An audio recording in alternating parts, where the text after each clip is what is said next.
आज हमारे कन्हैया के गले में ही ला करके डाल दी और हमारे कन्हैया का ये 5वां विवाह मित्रविंदा के साथ संपन्न हो गया। बोल द्वारिकाधीश की जय।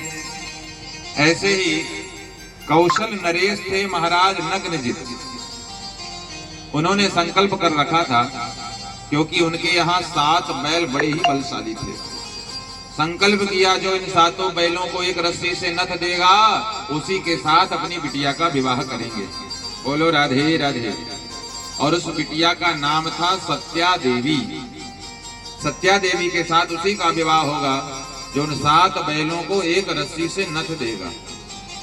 संकल्प किया, बहुत से राजा महाराजा गए संकल्प पूर्ण करने के लिए, परंतु जो भी राजा गए उनके अंग भंग हो गए, क्योंकि उन बैलों ने ऐसी लात मारी कि महाराज उन राजाओं के हाथ पैर ही टूट गए और जीवन में फिर उनका कभी दोबारा विवाह ना हुआ।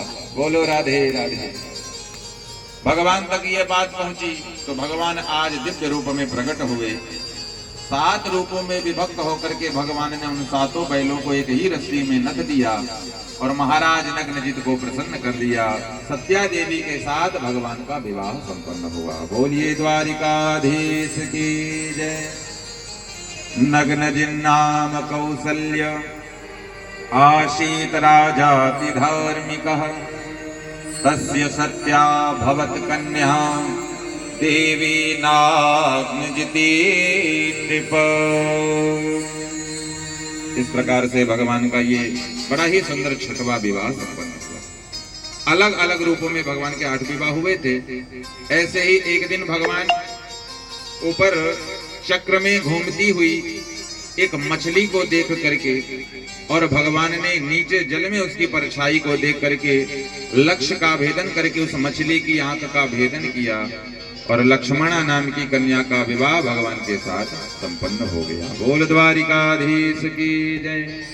ऐसे ही भगवान का 8वां विवाह, भगवान की दूर की रिश्तेदार जो रिश्ते में भगवान की बुआ लगती थी और भगवान का थोड़ा आना जाना कम था, रिश्तेदारी में माधुर्यता थोड़ी कम थी, क्योंकि भगवान प्रायः अपने राजनैतिक कार्यों में निमग्न रहते थे, इसलिए जाने में समय नहीं निकाल पाते थे। तो हमारी श्रुत देवी ने आज मन में विचार किया कि कन्हैया हमारे हैं सगे संबंधी, मेरा भतीजा लगता है, परंतु घर में कभी नहीं आता और हम बहुत राह देखते हैं। मन में विचार किया और अपनी पुत्री जिनका नाम है भद्रा देवी, मन में विचार किया कि हम अपनी बेटी का विवाह कर देंगे तो कन्हैया हमारे यहाँ आने जाने लग जाएंगे, तो दामाद बन करके आएंगे, घर में आएंगे तो प्रेम बढ़ेगा। इसलिए इसी भाव से आज हमारी श्रुत कीर्ति ने अपनी बेटी भद्रा का विवाह भगवान के साथ किया और भगवान का ये 8वां विवाह भद्रा देवी के साथ संपन्न हुआ। बोले द्वारिकाधीश की जय। श्रुत कीर्ते सुतां भद्रां उपये मे पितृष्वसु कैकेयीं भ्रातृभिर्दत्तां कृष्णः संतर्दनादिभिः। सुखदेव जी महाराज कहते, राजन भगवान का ये 8वां विवाह अलग अलग रूपों में हुआ। 8 विवाह हुए भगवान के अलग अलग और 16,100 विवाह एक ही बार में, एक ही मुहूर्त में हुए। राजा परीक्षित चौंके, महाराज एक बिटिया का विवाह करने में तो लोगों के पसीने छूट जाते।